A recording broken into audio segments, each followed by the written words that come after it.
Hi everyone, we are here tonight with Tom and Natalie, and hopefully Janice will be joining us very shortly as well. Tonight we're talking about parenting and work and the balance that goes on there, and some of the biases that come up when we become parents, and just exploring those experiences. Now, I'm not a parent, so I've not been through those experiences, so I'm coming to this with curiosity and interest, and just listening in to some of those challenges that are coming up, and kind of nudging some of the questions because of what I've heard from other people. So I just wanted to introduce it like that, because I think it's really important in these events that we are willing to be open and just listen, and hear the experience of others, and we learn so much through that. So welcome to Tom and Natalie. And the first thing I would love for both of you to do is just tell us a bit about yourself and the context. So being a parent, what put you in this position? Natalie, go for it. You go first. Okay. Yeah, very nice to be here. Thank you very much for the invitation. Um, I have two little kids, age 4 and 7. I'm based in Düsseldorf, Germany, and was born and raised here. I actually have a business background, but then after getting my first born, I sort of went into the Vodafone technology area. And that was my first contact really with technology and with tech. And yeah, now I made a step, moved out of my comfort zone and switched roles 4 months ago. So I'm now a program manager in cloud and security. And basically I returned after my second child.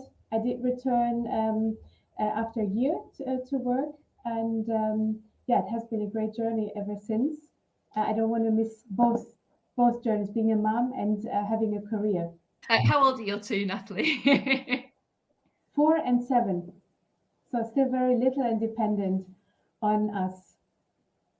Cool. I'm just gonna. So Janice has now joined us, so I'm gonna add her to the stream, and it's gonna kind of mix everything up. Hi, Janice. Hiya. Just your introduction, so you haven't missed too much, but Yeah, I'll give you time to take a breath and recover from parenting.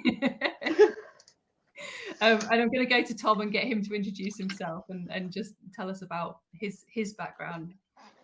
Sure, yeah.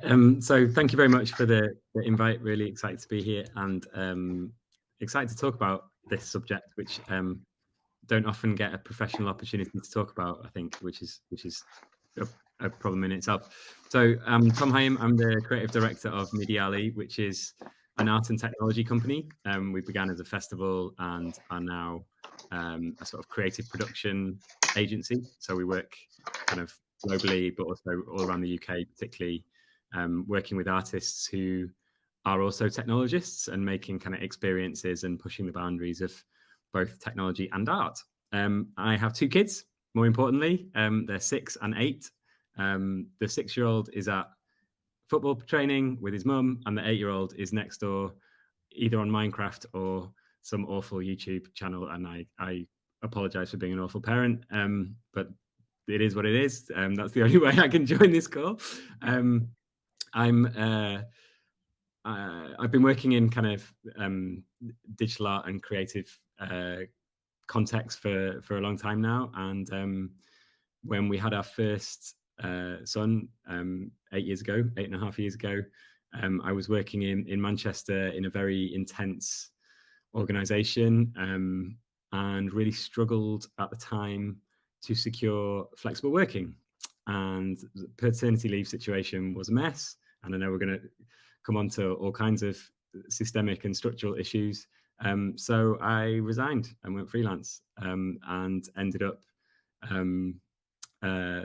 doing a few different things kind of on a freelance basis and trying to fit it around when the kids are asleep, when the kids are eating, when the kids are in childcare.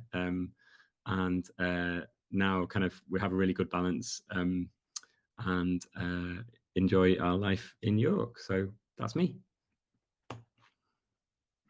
Thanks, Tom. And yeah, it's cool to have you on here, and it's really interesting because I've known Tom for a little while, seen the mediali grow and develop, but also I know a little bit about your background with kids, but not a huge amount. So it's also, this is going to be really interesting too. And Janice, opportunity to introduce yourself. I'm glad you could make it. Yeah, no, sorry, everything just ended up being a last minute rush tonight to get dinner on the table, fed and up here as quick as possible. So yeah, I'm work in product management, and I guess that's kind of the things that I really like doing, but I guess has similar experience. Flexible working, part-time working is a big problem to find. I mean, like a recent conversation had was, we want something just like you, but you'd have to work full time. And I was like, yeah, you're a perfect person, but you have to be 5 days, not 4 days. And it's like, well, I'm not going to do 5 days. I'm not willing to adjust my life that way. So it's there's quite a stigma, it seems, attached with it, which is various comments have had, but in particularly in products, also quite a young profession as well. So you'll find that a lot of people are pre-kids and they just simply don't understand. So that has like another little barrier. And about, what was it, just over 18 months ago, I went freelance, which means that I can define my hours, and working much more with startups who seem to be quite happy for part-time because it costs them less. So it's like this balance that it doesn't cost them as much, they get an experienced person, I don't have to work full time, and so it's kind of like win-win, and that's kind of where I've gone. So I have 2 girls, they are 4 and 6, so the 4-year-old hasn't started school yet, and my husband and I both decided that we didn't want them to be in like full-time nursery. We wanted to balance life and family and work, and so he does 4 days a week, I do sort of 3.5 days a week. And so that means that we get to spend time with our kids as well as working, which is exactly what we were after. It's just been quite a rocky journey to achieve it. Yeah, and we've spoken a little bit, and I deliberately I wanted to balance this panel as much as I could with kind of having a male perspective, bringing Tom in, but also the freelance and Natalie's more in the corporate world, just the experiences and the different experiences there. So that's kind of part of my aim for this panel, is to share those different experiences that we've all had. And Natalie, you're full-time, aren't you? Correct. So obviously I can relate to what you said, Janice. We have a different setup, but we share the same values. So my husband and myself, we both work full-time in corporate environments, but we are perhaps lucky enough to have a employer that values flexibility and that provides flexible working hours and flexibility. So I think also the whole ways of working have changed during lockdown with the pandemic and everyone having to work from home. We accommodated to juggling both, taking care of the kids and also being able to work at times. And I like to say I moved towards outcome-based working, which means I don't really look at the hours. Obviously, I'm available digitally, but I work in shifts or slots, and I take the breaks, whether I spend them with my kids or whether I spend them for myself. And we do the same, basically. We used to work home, both of us from home, which even made it easier to take the kids really separately and or do something even together, go for an ice cream just spontaneously. We did use the last day of sunshine on Monday to say, okay, let's just go have a bike tour and get an ice cream because it's going to rain on Tuesday, as of Tuesday, or maybe even snow. So this is really the flexibility that we have, and which we are very lucky to have. So we value and appreciate that. I'm sure that this is not the case for every employer. So I can really only speak about us and about our environment. And I think if that wasn't the case, we wouldn't be able to cope with 2 little kids that are so dependent because school finishes at 3 and nursery at 4-ish. So it's really, there has to be, with the old ways of working, I think that wouldn't have worked. But now with the new ways of working, there's really some flexibility around. And for me personally, I was really scared to come back full time after my second child. I immediately put in an 80% application to reduce my hours. And I actually went back full time after less than a year, because I realized that I work, let's say I work and deliver 100%, but I get paid only 80. So I said, you know, this is, it was actually, I was made aware by others, by colleagues, and saying, oh, again, another colleague that is working full hours, but being paid only 80%. So this really triggered something in my mind. And I also recommend, if there's such an environment supporting flexibility, then I would always say go for the full payment, and you know, always being able to work around that, rather than being the only one in a big team that is paid 80%. That's really interesting, and I think we're going to come back to the full-time working, part-time working discussion a bit, because that's definitely, yeah, it's cropped up with so many people that I've spoken to, and it does sound like things are shifting as a result of the pandemic, but not fast enough, and I don't think companies understand enough how they can make it work. So maybe we'll be able to kind of draw some of that out a little bit later on as well. So I'm going to ask, so the what impact has becoming a parent had on your career to date? And clearly I've heard both Tom and Janice, you've described a shift in role as a result, and a kind of taking leaps and taking more risk for yourselves. I don't know, Janice, do you want to start and just kind of talk about, so what impact has that had, that kind of deciding to go freelance and becoming and making that leap? All right, I guess it's probably go back a little bit further after, because I was actually not freelance for quite a while with my youngest. And I guess the change there was, previous it was always about driving and going up the career ladder. And then when you have family, it's a readjustment of priorities of what's important to you. And you realize that work isn't everything, and that actually family is everything, and work is a means to an end, and hopefully you enjoy it along the way, and it can be very fulfilling, and hopefully it is very fulfilling, but actually family is what you're coming home to and what kind of binds you. So I think it changes your attitude somewhat, which is what I said about, if you work in a business where everyone but one other person there doesn't have children, the culture is so different to a business where you have a significant number of people there with children, because the outlook on life is so different. But yeah, in terms of the jump, it was, I was interviewing and trying to get part-time roles, and you talk to a recruiter and they basically, it felt like you got blacklisted if you mentioned it. It was a cat in the background. You never heard from them again if you mentioned the words part-time, even if they wouldn't even propose it to their clients. And so it wasn't possible. And then if you brought it up in your first interview, you would generally not hear back again. And if you did it in your final one, then you got kind of a chance. I mean, I did get some permanent part-time offers, but they didn't quite have that flexibility. And I also, that the outcome-driven work, I like that, but it is a real mindset change.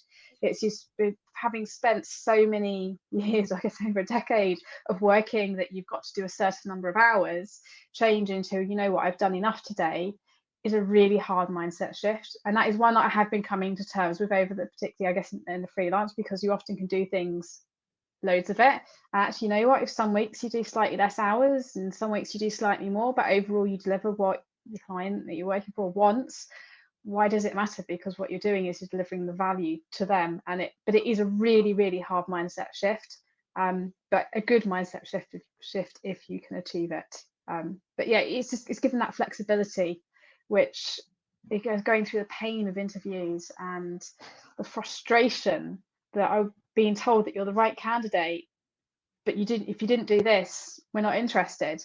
Yeah. And I'm not willing to give that up, because I know if I do work full time, I will be exhausted. I go to bed early, and so basically I don't have an evening. Like 9 o'clock is my normal bedtime, I don't like getting up early either. I really like my sleep, which means when you've got kids in the evening after school, there is not really much time for you and to do any additional work. So I really have to do it in this very compressed timescales. And that's just me, and recognizing for me what works for me, and making sure that I stay healthy and happy and fulfilled, and get to share everything around that's going on as well. And I guess other people might be more of a night owl or not need as much sleep as I do, and therefore are quite able to sort of extend their day a bit longer. But for me, I think outcome driven, but still without that requirement for like that 5 days a week, for me is like the ideal, because I think I do in my sort of 3.5 days a week, I do outcomes that are probably worth 4+ days a week. But I don't have that pressure that I have to do it, because, which is the kind of my setback, is that I've become like that bit more laid back, is that, yeah, I might deliver more and I could probably earn more, but you know what, I'm happier having this middle ground, because I don't have that pressure. It sounds like it's changed your definition of success and what success looks like in your career, much more towards that, having that balance and yeah, working to live rather than living to work. So that kind of cliche that you hear, but it's the kind of realizing that there's more to life than the career. Yeah. Absolutely. And it's like the first question when you're talking with other companies is like understanding what their culture is. I mean, even from a freelance perspective, because there's some people expecting to have that always on, and I can't deliver that. I don't want to deliver an always on. I want to be able to work at the right pace and deliver what I need to deliver, and I'll be there when I need to be there. So I'll be flexible with you, but you be flexible with me, kind of return kind of thing. But some businesses are, I mean, when my previous permanent job, it was like very much a 9 to 5, mustn't do home working, you had to take an hour lunch break, all of that sort of stuff. And when I was turning up at 9:45 because of when the nursery opened and dropping the kid off, and I left later as a result, but they'd already gone home, so they didn't see that, and sort of the glares you got for coming in 15 minutes late, and then sort of working maybe a slightly shorter lunch break, and it was just a poor company culture. And sort of like, and then the part-time bits, it's like, well, I don't even know what days you work, kind of thing. I've been working the same days for the past 18 months and you don't know what days I work. It's just a complete intolerance. But when you're, I guess, freelance and contractor, you have a bit more. If it doesn't work, you look for your next one. You're not tied to them. And although I feel very attached to any work I do, it's easier to change. Yeah. And yeah, culture is everything. For me, in terms of working with a company or a client, is culture is absolutely the means and end all. And I'd rather work somewhere and get paid a bit less with the right culture than work somewhere else and get paid mega bucks but have the wrong culture. And Tom, do you want to add to that, both in terms of your career, but also because you've been setting up the Mediali, how you've shaped that in terms of the family values and the culture and that side of things? Yeah. I guess just in terms of how becoming a parent impacted my career, and I think impacts a lot of parents, is I think it totally supercharges them, like professionally, because I personally, in my experience, parents are more focused, have better perspective, infinitely wiser, kind of more productive in the time that they work. They don't waste time. I was nearly swore then, and I don't want to swear, but like the presenteeism and the organizational culture, I completely back what you were saying there about organizational culture being important, but the old ways of sort of, you know, hours and different cultures, and I know different sectors and different industries have slightly different approaches to this, but the more evolved, like considered, intelligent leadership models and organizational cultures value output rather than input. You know, that like really what is the point in having somebody sitting on Facebook or Instagram and going to the loo and spending 25 minutes sat on the loo messaging their friends? Like, what's the point? Like, who's benefiting from that? Nobody, literally nobody. Nobody involved is benefiting. So I think it's really important. But I think parents, because they suddenly have like an insane amount of extra demand on their time, you've got to get more productive, haven't you? And suddenly that like cuts through the not to swear again, but through the nonsense to, you suddenly get a little bit more assertive with that. And I've been really lucky in setting up the Mediali organization about 4 years ago to be able to try and build a culture, not from scratch, but like a sort of build the culture that we wanted. And I honestly don't even have any anxiety. I promise I don't have any anxiety about when people start work, when people finish work. It's just about what they do. Like, obviously, like that sounds a little bit easier said than done, in the sense of you also have to be careful on the other end that you don't just keep piling work onto efficient people, and taking liberties in that respect. But I'm really behind there's been tons of studies. I wish I knew the kind of the authors or the titles of the reports of actually the amount of productive work that a human adult can get done in an 8 or 9 hour period, and it's like 4 to 5 hours. So if you can get closer to that 4 to 5 hours being 5 hours long instead of 8 hours long, then you're winning, aren't you? And surely, and everyone's winning, and then your family's winning, and then you're happier and healthier, and it all kind of tumbles from there. There's something as well around how we tend to see like time in as amount out, but actually when we're working in a knowledge economy, it's kind of space for creativity, time to kind of come up with ideas, and that an amazing idea can come up in an instant, and that can change the world. Whereas actually kind of just sitting at your desk trying to come up with lots of amazing ideas is never going to work. So let's have 10 of them in 5 hours, please. It doesn't work like that, does it? A lot of us in the knowledge economy get paid to sit in front of an email account, sending emails back and forth to each other. Like what are we doing, really? What? Like some of my most productive time has been like on the school run, because your brain's got a bit of a break, and then suddenly I've had like I've been like struggling at something all day or all week, and it's actually on the school run is where it's like that is the amount of sort of just thinking that can be done on the short walk or a short drive.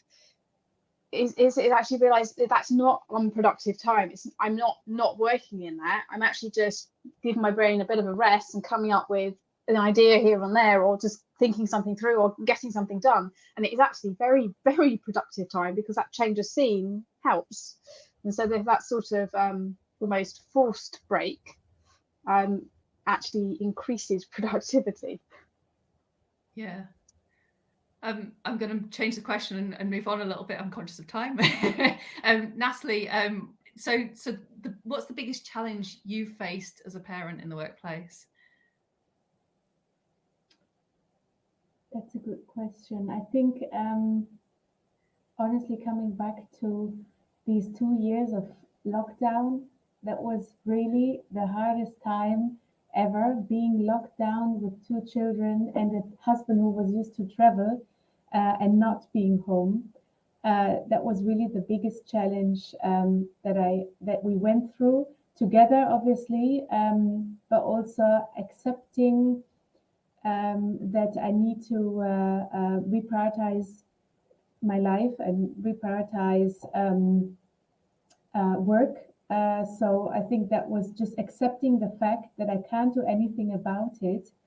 I'm really, we are in the situation where we cannot change anything. It's out of our control, and we have to accept it, obviously make the best out of it, but also accept the fact that I cannot deliver as I would want to, and I was facing the consequences. I gave up lots of activities. My manager was supporting me absolutely 150% with everything, and it was just my own choice, obviously, to just hand over a lot of activities to people who were able to add on some work, and I was not able to work really a lot during that few months, and it made me quite helpless, because I like to work. I worked all my life,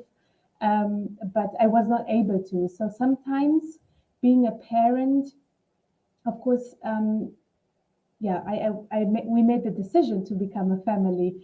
But then at some points you're like, okay, that's the sacrifice we have to make, obviously, in such a situation. And that was a challenge. I'd say I will never forget this time. But it made us stronger. It made us all, to work even closer together. And back then I was wondering, really, pre-COVID, I was always wondering, how do we get 6 weeks of summer holidays, school holidays done, because we don't have as many holidays at work, right? So nowadays, I think we made it through with the 2 little kids and trying to balance work. So absolutely no problem having a child at home. We know what to do and how to entertain. And I'm not talking about sitting at the TV like 10 hours a day. I mean, definitely not. But it's really balancing, being able to work in shifts. The kids know that, oh, you're having a call, you're having a meeting. So it's sweet because they are exposed also to the normality of both parents working or having a work life and having a respective role. So I think that was always very important to me, that the children are exposed to this normality and not having just one caretaker and one person owning all the whole income. So I think that was my biggest challenge. Yeah. And Tom, Janice, do you want to add anything into that? There's a couple quickly for me. Just the first 18 months of both of their lives, sleep. Like I know it's like much worse for the mum and less so for the dad, but I'll never forget, like there was about a 4-month period where I'd be sitting in meetings in like early afternoon, and somebody would be talking to me and I'd be looking at them, just sort of not being able to hear what they were saying, and looking at like a particular part of their shoulder or something. I'm just like, so that was quite hard professionally, that period. But then the pandemic, as Natalie was just saying, like enormous one. I think again, much worse for mums usually, is guilt and stress. Like I bring home sometimes more stress than I would like to, and I hate that. And like it reduces your presence with your kids, and nobody gains from that. So balancing, compartmentalizing and separating, kind of keeping that in perspective is a constant battle. But that's me.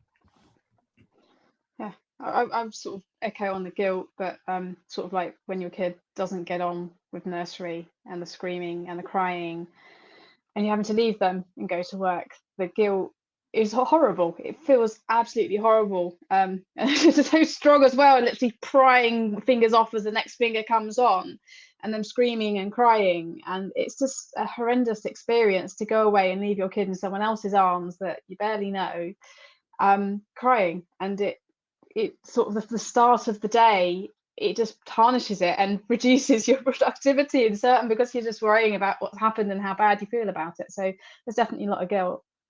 And on the other side, I guess I didn't realize how common it was, but people on maternity leave being made redundant, of which I was one of those. And of the people that I had babies at around the same time as me, about a third of us got made redundant on maternity leave. And that was my oldest, who's 6, so it wasn't particularly down a massive downturn at that time. It wasn't pandemic related, but it's just common. It's just I just did not realize how common it is. So literally for me, it was 2 weeks before I was due to start back. My husband had his notice in. He had quit his job to become a stay-at-home dad, and then I got made redundant. And then not only am I have a young child, but also having to then go and job hunt. I mean, I found something relatively quickly, quite luckily, and it all worked out for the best. But it's just, I did not realize how common it is.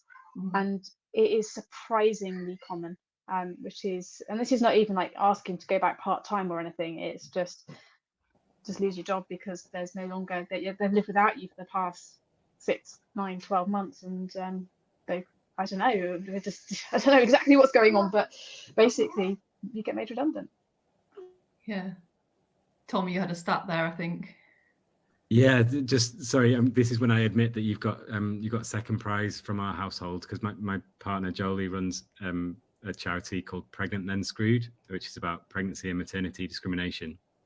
And she, when she founded that, she started doing some research and found that in the UK alone, at the time, this is 2015, 15, I think, 58,000 women every year, from the point of telling their employer that they're pregnant, either get sacked, made redundant, or bullied out of their job. 58,000 women a year.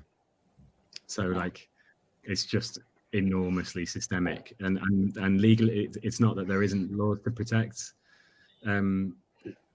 maternity issues in the UK. They're decent laws, but there's such a fundamental, like, oh well, you're not committed to work then. Oh, you're going to want to come back part-time. Oh, we'll find a way to get rid of you. And some of the stories that Pregnant and Screwed receive are just like mind-blowing. So yeah, it's a common problem. That's horrible to hear that you had to go through it as well.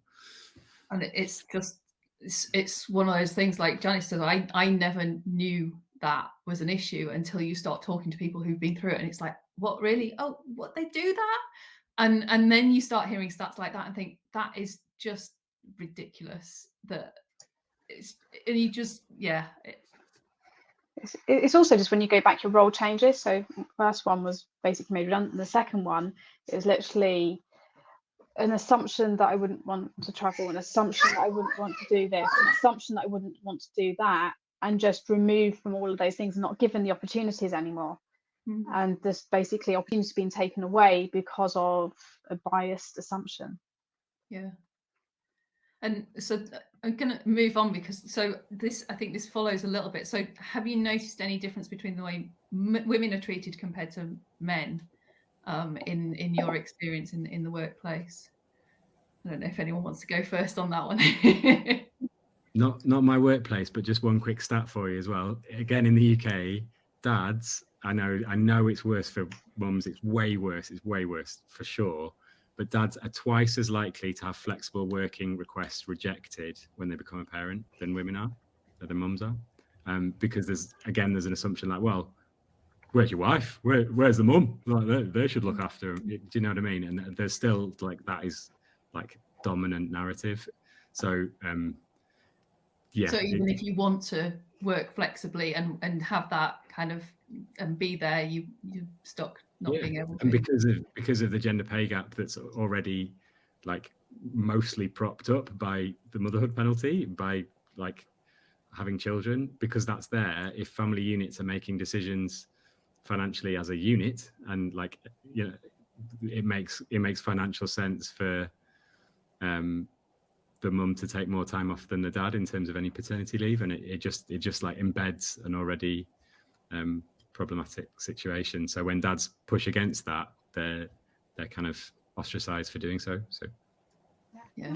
My husband's first request for flexible working was rejected. His second one was accepted. But he had to not drop his hours quite so much, so he had to go up not exactly where we wanted. But also on that sort of how perhaps dads are treated differently to mums. If you think about miscarriage, mums, it's very much you're going through something, and the dads, I think, are often ignored, and it's not recognised how much of a thing they're going through. It's both parents are going through it, and it's difficult for both. But dads are just expected to get on with it, and don't actually recognise how difficult a time it is as a prospective parent. Yeah, and that's a whole another topic. I've got quite a few close friends who've gone through miscarriage and they've just been dismissed as well. Yeah, just complete lack of understanding and lack of awareness. And yeah, Natalie, have you noticed any difference? So being in the corporate world, have you noticed any difference between the way mums and dads are treated? I'm not so sure I can really standardize that in terms of mom and dad. I would rather say women and men, yeah. Obviously, and women, especially moms, often have a gap in the career. So let's call it a gap. Yeah, obviously taking care, having the hardest job in the world of raising a baby or a toddler. So I think obviously this gap always creates a disadvantage still, in my point of view. I can only speak about myself. I feel that those two gaps that I have, or the time that I wasn't focusing on getting the next level or to the next job, definitely has an impact, which I'm trying to catch up at this point in my life, but that's absolutely fine. However, I do know, I mean, obviously the wage, the gender pay gap is still existing, and this in itself is really a concern. And I know that the corporate world is working on that, and also in getting the quota for women, obviously in leadership positions. They are currently working at 30% of female representatives in leadership positions. So it's with, you know, through the quotas and these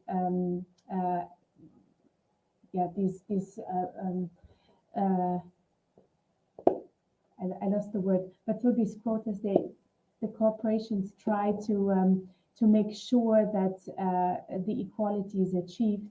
Yet I really think that we still need more women in tech, and really coming back to that, I think when we have more women and not being the only one at a meeting or at a call surrounded by 6 or 7 or 8 men, then it feels to be a bit more normal. But at this point, we still need these dedicated groups that we have. We have lots of women in tech, women in business, women in all of these groups that really foster and try to encourage and empower women and moms to really fight for equality and fight for a career.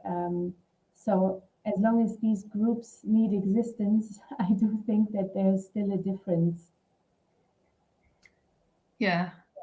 And I just add to that, if I may, as well, the idea that I find it fascinating that like certain industries, tech included, like really dominated, like male dominated rather than female, as though women don't use technology.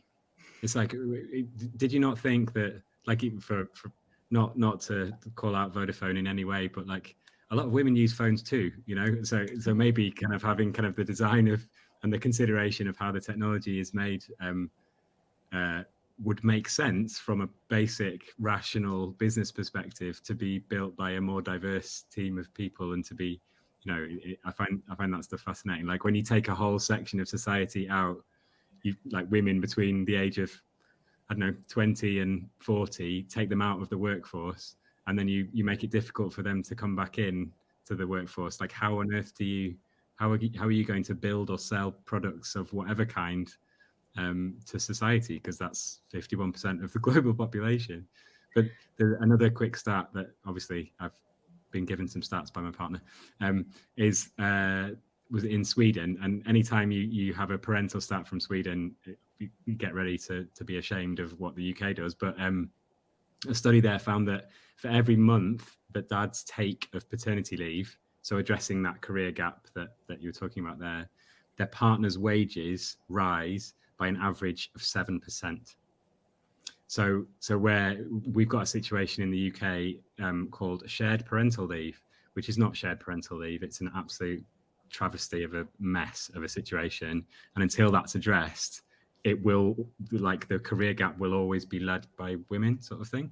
And certain countries, more progressive countries, basically Finland and Sweden, are doing things about that, but we're not. So, and yeah. are you saying, Tom, that that's a natural effect, that because women aren't taking as much time out on maternity leave, their salary remains higher, and so that 7% is as a result of that? It's not through any kind of addressing or balancing that's going on or anything like that?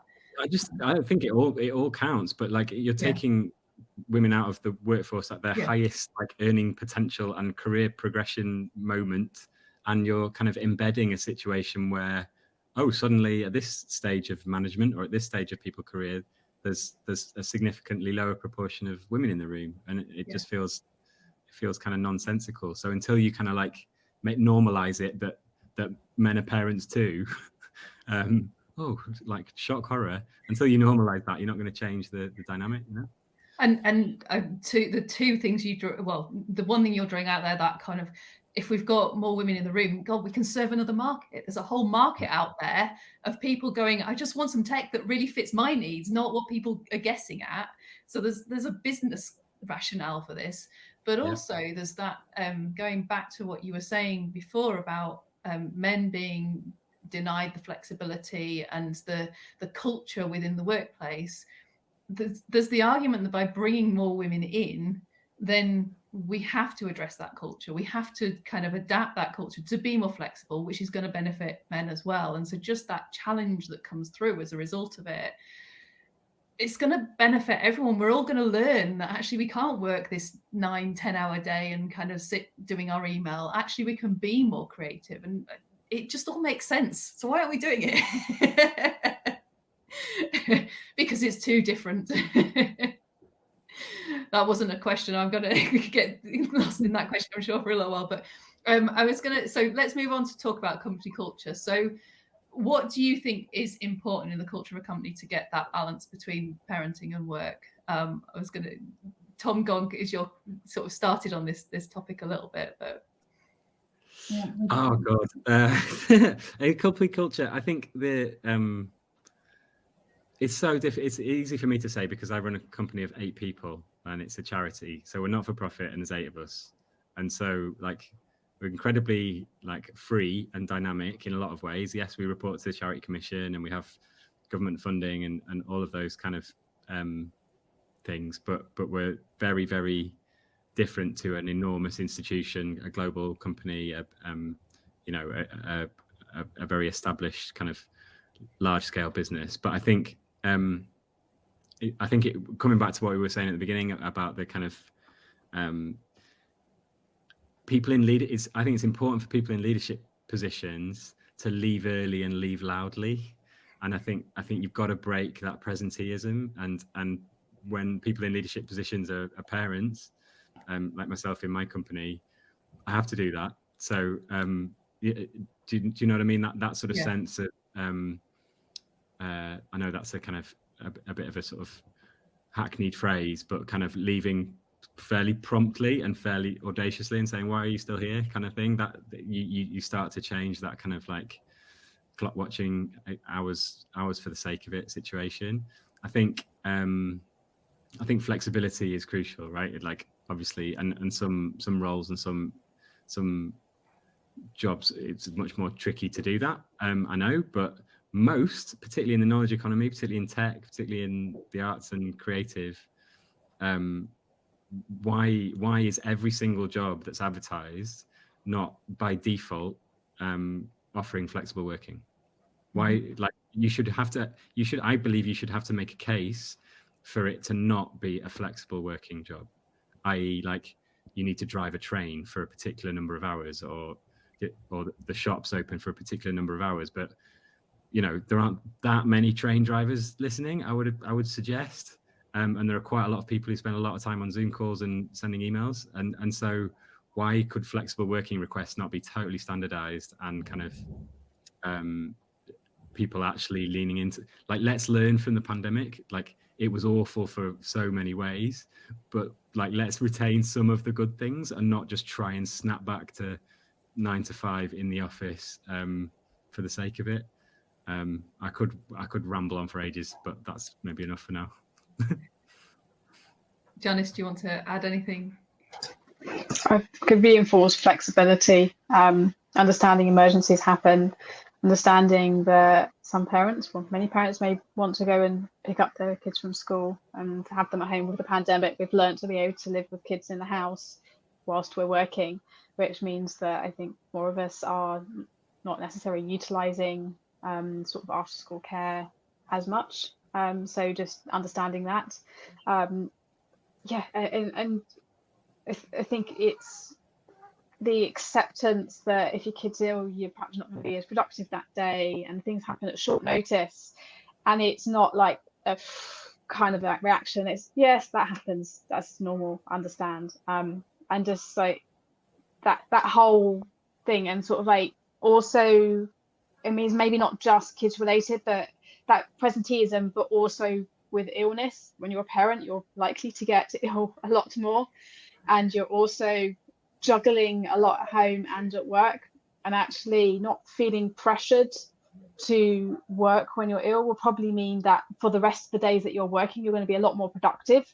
Whereas if you go in on the day you're feeling, or go in as in work on the day you're feeling really rubbish, you actually accept and say, no, I'm feeling rubbish. And this also means, I think, sort of saying the leaders, if they're ill, not coming in, and as you say, leaving early, and setting up that actually we want you to work when you're at your best, and we want you to be at your best as often as possible, and therefore we want to create an environment where you can work at your best as often as possible. And when anything that's going to detract from that, let's kind of fix it. Like, as I said, going to bed and having a nap for a few hours, or having half a day off just to recover, because then probably if that's like Monday afternoon, your Tuesday to Friday is going to be so much more productive than if you didn't do that.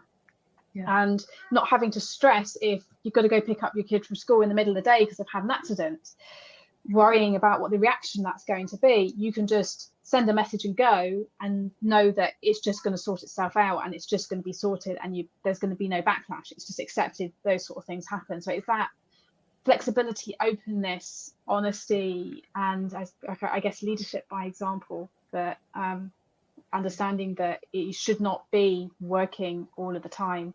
And I guess as a parent, you learn a lot more about saying no. And I think it's about a company that respects boundaries, that if you have got too much work and someone says no, that you don't then push them to do it anyway. So yes, because it's going to then interrupt life, which makes a less happy person, which makes a less productive person, and so on. So you're not working as well. So it's respecting boundaries as well. And I think I'm hearing as well something in that about teaching people how to set their own boundaries and how to understand when, because I certainly didn't learn that in my early career, how to kind of know when I was getting to the point where I was burning myself out. And it sounds like, and from what you've been saying, is that you quickly learn that when you're a parent, but also the parents can teach everyone else as well. And having that in the company culture where from the start, it's like, this is about finding the balance, working at your best, and helping people understand and follow that surely is going to help the rest of the company too, because we get the best out of our employees. Natalie, do you want to add anything into this?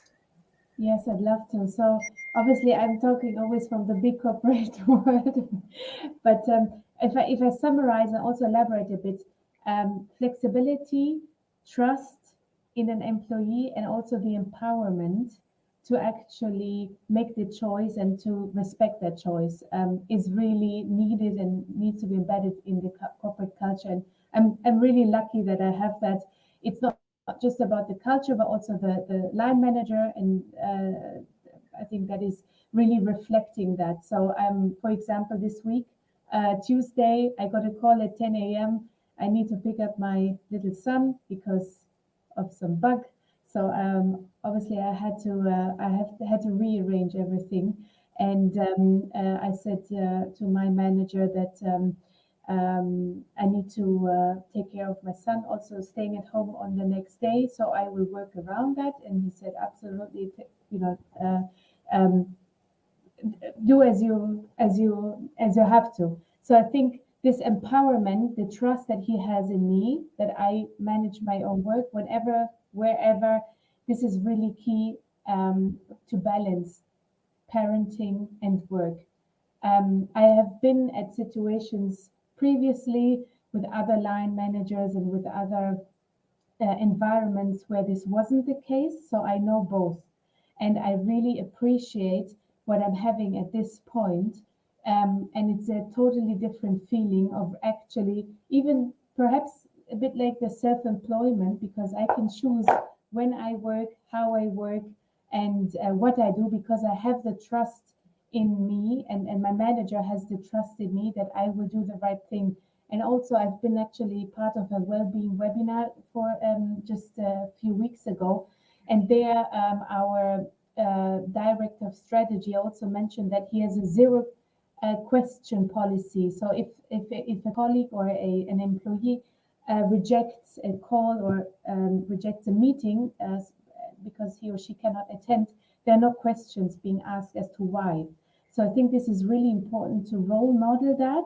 I do see many leaders who are working 24 hours almost, so they are online when I come and still online when I leave. But these are maybe even a few these days. And I think since COVID, the whole corporate life has changed towards that flexibility and towards minding the own ways of working. And this has really changed the corporate culture to more fitting the current well-being of employees. Yeah. And there was one other point I wanted to mention. Towards the job advert on flex time. As I mentioned, I changed my role back in December, and I was browsing obviously the career side at Vodafone, and almost every job had a note saying that you can apply full-time and also minimum 75%, which I was really surprised to see. I didn't even find one job where this was not the case. So at least in that respect, they changed also their policy. There will be no bias towards 75% or 80 or 100% hours. That's really good to know. And I'm working with several people at Vodafone, and it sounds like they are really making an effort on that side of things. My text message is going crazy for some reason here. Sorry about that. I think my mum and dad have just come out of the theatre or something. It's my dad's birthday. So I was going to add one other thing on that, is that what's just been described doesn't just benefit people with children, but anyone with a caring responsibility. And also just things in life happen, and so it gives everyone that ability to better balance their life with work. So it helps people with children, it helps people with care responsibilities significantly, and then it helps the general population because they just can have a better work-life balance and do what works for them and be productive when they are, and go to the gym, exercise, whatever they need to be to stay healthy mentally, physically. So yeah, it benefits everyone, not just parents. And that's the thing that I see, is that by us and by having more people in that are willing to question, we shift the culture to be more beneficial to everyone. And that's it's not just about being a parent, it's much broader than that. But because parents aren't necessarily being listened to, those questions aren't coming in, are they? I'm very conscious of time, that we've hit 8 o'clock, and I'm guessing you all need to kind of disappear off to being parents again, than the kids that you've parked in different places. There's one more question I wanted to bring up, because it was specific, because it was asked by someone, and that was, what can you do if working part-time is something you want or need to do and your company won't allow it? And if any of you need to dash off, then please just drop off and I'll catch up with you later. But if you can answer this would be kind of a really interesting question to know about. The only solution I found so far is to go contractor or freelance, and it's stressful because you don't necessarily know where the money's coming from, so you do throw one problem with another, but it's about what you value the most. But on the other hand, if you do that, it could buy you time to perhaps find a permanent job where they will let you go part-time, and they are out there, they do exist, they are just hard to find. Yeah. But I'm not sure what other solution will let you go. It's I guess accelerated hours might be another thing to consider, and then also I think I was mentioned earlier about being more outcome driven, and if you're able to do what you would normally do in 5 days in 4, then as long as you've got the right outcome, then managing it yourself. But that is a really hard mindset shift, because personally, if sort of feel a bit guilty that if I'm contracted to do a certain amount, then surely I should be doing that amount, and they get more output rather than the level that you would expect. So I guess that's an alternative, but I think it's quite hard to do mentally, and it's a bit of a shift. Tom or Natalie, do you have anything to suggest in there?